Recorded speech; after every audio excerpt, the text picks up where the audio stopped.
जय।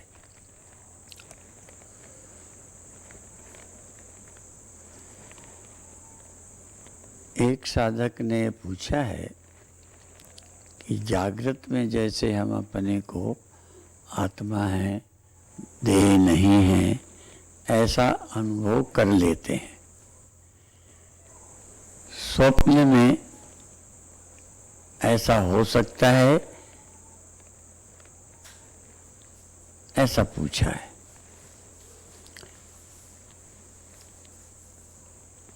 तो अभी जागृत में भी हम सहज आत्मा है नहीं रहता, विचार करना पड़ता है, सोचना पड़ता है, सावधान होना पड़ता है।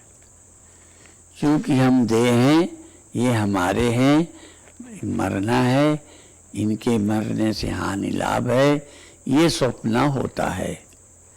मेरा कोई हानि लाभ नहीं होता, ऐसा स्वप्न नहीं होता, क्योंकि ऐसा अभी जागृत में ही लोगों को नहीं होता। जब जागृत में ये पूरा हो तब संभावना है स्वप्न में भी हो। हमें भी कभी कभी ऐसा स्वप्न में हुआ, अधिकतर नहीं।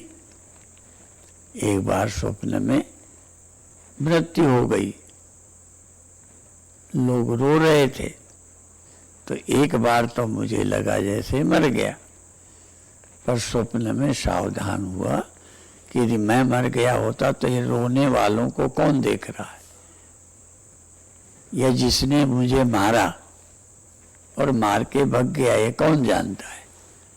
अर्थात स्वप्न में भी ये ध्यान आ गया कि मैं जानने वाला हूँ, चैतन्य हूँ। तो इस तरह से जागृत में जब पूर्ण निष्ठा हो जाए तो स्वप्न में सहज हो सकता है। अभी जागृत में ही हमको सतत नहीं रहता कि मैं आत्मा हूँ, मेरी जन्म मृत्यु नहीं है। तो इसलिए आत्मनिष्ठा ज्यों ज्यों दृढ़ होगी त्यों तो स्वप्नों में भी संभव है। एक साधक ने प्रश्न नहीं बल्कि एक श्लोक ही भेज दिया है। मुझे खुद नहीं मालूम ये किस ग्रंथ का है, पर फिर भी मैं उनका लिखा श्लोक पढ़ देता हूं। श्लोक है, इंद्रियेभ्यः परम मनो। इंद्रियों से परे मन है, उत्कृष्ट है, सूक्ष्म है। और मनसा सत्वम उत्तमम, और मन से सत्व उत्तम है। अर्थात जिस सत्व से मन पैदा होता है वो मन से भी उत्तम है, सत्वम उत्तमम। फिर सत्वादि महान आत्मा, इस सत्व से भी ऊपर उत्कृष्ट है महान आत्मा।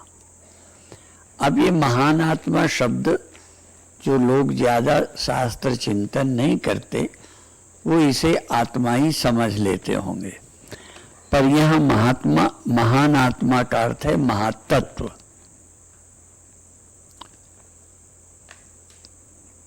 महातत्व इस सत्व से भी उत्कृष्ट है, ऊपर है। और इसीलिए अगले चरण में कह दिया इस महातत्व, महानात्मा या महातत्व, महातत्व। और भी एक जगह प्रकरण में आया है कि पहले पुरुष से प्रकृति हुई, फिर प्रकृति से महातत्व हुआ। ये महातत्व शब्द अधिकतर लोग नहीं जानते। और महातत्व से फिर अहंकार पैदा हुआ। तो इसी तरह से यहाँ पर महतो व्यक्त उत्तमम, इस महातत्व से अव्यक्त, अर्थात अव्यक्त से महातत्व हुआ, इस महातत्व से सत्व हुआ,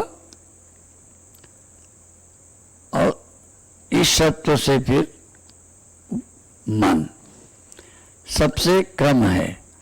तो ये ध्यान दें, मन से सत्व श्रेष्ठ है, अश्वत्व से महातत्व श्रेष्ठ है, इस महातत्व से अव्यक्त, और एक जगह अलग आया है अव्यक्तात् पुरुषः परः, अन्य जगह आया है अव्यक्त से पुरुष, और पुरुष से परे कुछ नहीं है। तो यहां भी कह दिया है अव्यक्तात् तु परः पुरुषो, इस अव्यक्त से पुरुष पर है, और ये पुरुष से परे कुछ नहीं, इसलिए पुरुषो व्यापको लिंग एवच, ये व्यापक है और अलिंग है, अर्थात सूक्ष्म से भी ऊपर है। यम ज्ञात्वा, अब महत्व क्या है, जो अलिंग है, पुरुष है, जो अव्यक्त से भी ऊपर है, अव्यक्तात् पुरुषः परः, अनेक प्रकरणों में अव्यक्त से पुरुष को ऊपर कहा है, तो यहां पर भी पुरुष कहा, अव्यक्तात् तु परः पुरुषो, अव्यापको लिंग एवच, और ये व्यापक है और अलिंग है। तो यम ज्ञात्वा, जिस पुरुष को जानकर मुच्यते जंतु, किससे, और वो मुक्त हो जाता है, और अमृतत्वम च गच्छति, इस पुरुष को जो जान जाता है वो मुक्त हो जाता है, और अमृत को अमृतत्वम च गच्छति, अमृतत्व को प्राप्त करता है। ये श्लोक है।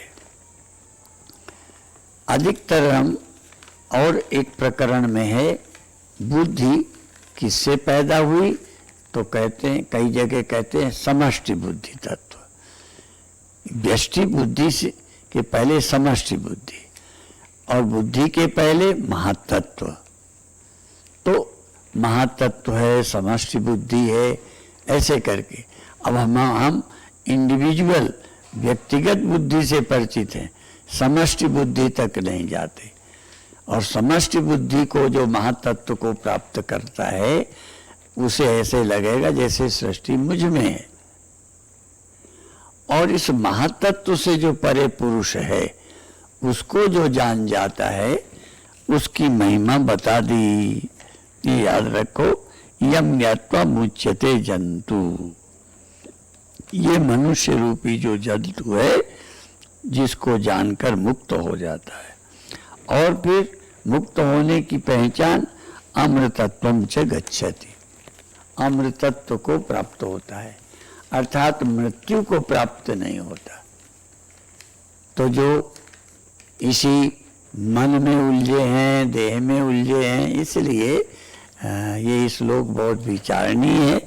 मुझे ये नहीं मालूम कि साधक ने इस श्लोक ये कहाँ से लिया है, पर ये है बहुत अच्छा। फिर से एक बार सुन लो, इंद्रियेभ्यः परम मना, यूं तो विषय से परे इंद्रियां हैं, इंद्रियों से परे मन है, मन से परे बुद्धि है, यो बुद्धि पर तत्व सा, जो बुद्धि से परे है वो है। तो ये गीता में भी आया है, अर्थात इंद्रियों से परे मन है, इंद्रियां मन के अधीन है, मन इंद्रियों का स्वामी है, और मन से परे सत्व है, और सत्वात ऊपर महान आत्मा। यहाँ महान आत्मा आत्मा के लिए नहीं आया, इसलिए ध्यान रहे, ये महातत्व के लिए आया है, इसलिए इस सत्व से महातत्व महान आत्मा श्रेष्ठ है। इस महातत्व से अव्यक्त उत्तम है। अव्यक्त क्यों? अव्यक्त से महातत्व हुआ, और अव्यक्त किससे हुआ? अव्यक्त से ऊपर कौन है? अव्यक्तात्तु परः पुरुषो, अव्यक्त से तो पुरुष अर्थात चेतन आत्मा। अब ये पुरुष शब्द भी अलग अलग, कई जगह कहेंगे पुरुषे वेदम सर्वम, इस पुरुष, ये पुरुष ही सब कुछ है, अर्थात यहाँ पुरुष शब्द ब्रह्म के लिए है, तो ये पुरुष ही सब कुछ है। इसी तरह कहा ब्रह्म ही वेदम सर्वम, ये सब ब्रह्म ही है, अर्थात ब्रह्म से सब हुआ है। इसी जगह इसी शब्द के लिए आत्मा ही वेदम सर्वम, ये सब आत्मा से ही हुआ है। और एक जगह ये कह दिया अहमे वेदम सर्वम, यह जो सब है जो दिखाई देता है ये अहम एव, ये मैं ही हूं। पर जब हम इस मैं को उस पुरुष रूप से देख पाएंगे, अहंकार से भी ऊपर, अभी कह रहे थे ना कि अहंकार से भी ऊपर अव्यक्त है और अव्यक्त से ऊपर पुरुष है, तो इस अहंकार से जब ऊपर जाएंगे तब ये समझ आएगा वही जो मेरा मैं है वो अहंकार नहीं, तब कहेगा अहमे वेदम सर्वम, ये मैं ही सब कुछ हूँ, मेरे से भिन्न कुछ नहीं है। तो और जिसको जानकर, अब ये सवाल है, यज ज्ञात्वा मुच्यते जंतु, जिसको जानकर ये मनुष्य मुक्त हो जाता है।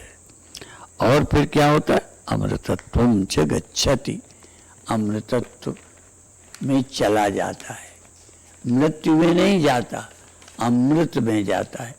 लोग मृत्यु को प्राप्त होते हैं। प्रातः ध्यान के कार्यक्रम में एक प्रयोग बताया था, लेटकर शरीर को मुर्दा छोड़ दो और मरते हुए शरीर देखो, पैर सुन्न हो रहे हैं, हाथ में झुनझुनी होने लग गई है, शरीर के कुछ अंग जैसे शून्य हो रहे, मर रहे, जैसे मृत्यु के समय। तो इससे क्या होगा, देह की मृत्यु हो जाएगी, देह छूटेगा, आप तो जीवित रहेंगे। आप जीवित रहते देह की मृत्यु देखेंगे, आप जीवित रहते अंगों का मरना देखेंगे, इंद्रियों का जड़ होना देखेंगे, हाथ उठाने से उठना बंद हो जाएगा। तो इस तरह से वो फिर ज्ञानी मृत्यु को प्राप्त नहीं होता, अमृत को प्राप्त होता है। यह कार्यक्रम विटप और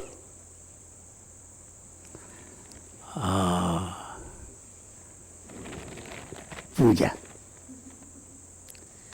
तो विटप और पूजा ये ऐसे कोरोना के समय जब सत्संग कहीं संभव नहीं है इकट्ठे होना, तो इन्होंने प्रयास किया, और ये तो किया ही है, इसके पहले से भी हमारे प्रवचनों को जनता तक पहुंचाने का प्रयास कई वर्षों से कर रहे हैं, इसलिए आप सब लोग इनसे परिचित हैं।